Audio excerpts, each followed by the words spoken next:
Hayat onun üçün bir mektep idi.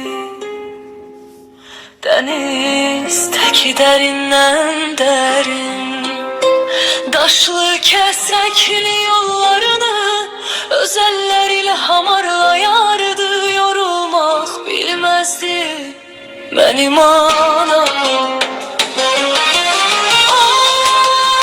Hiç vaxt oxumadı, bir hərfi belə yazmadı. Amma sözü, söhbəti hikmətlə başlayardı. Nur üzlü idi mənim anam. Qabar qabar əlləri soyuq qış səhərində nəfəs kimi isti, saçları duman kimi ağarmışdı.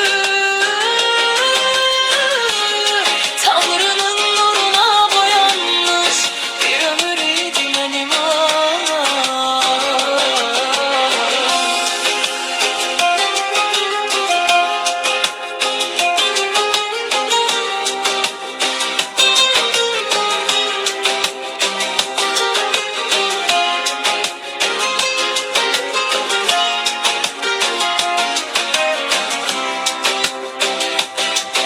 Hayat onun üçün bir mektep idi.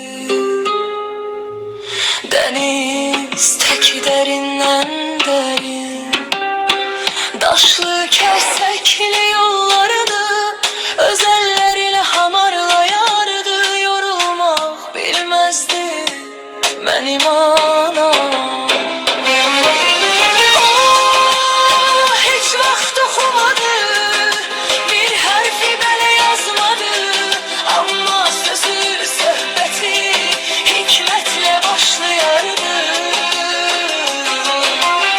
Nur üzlü idi mənim anam.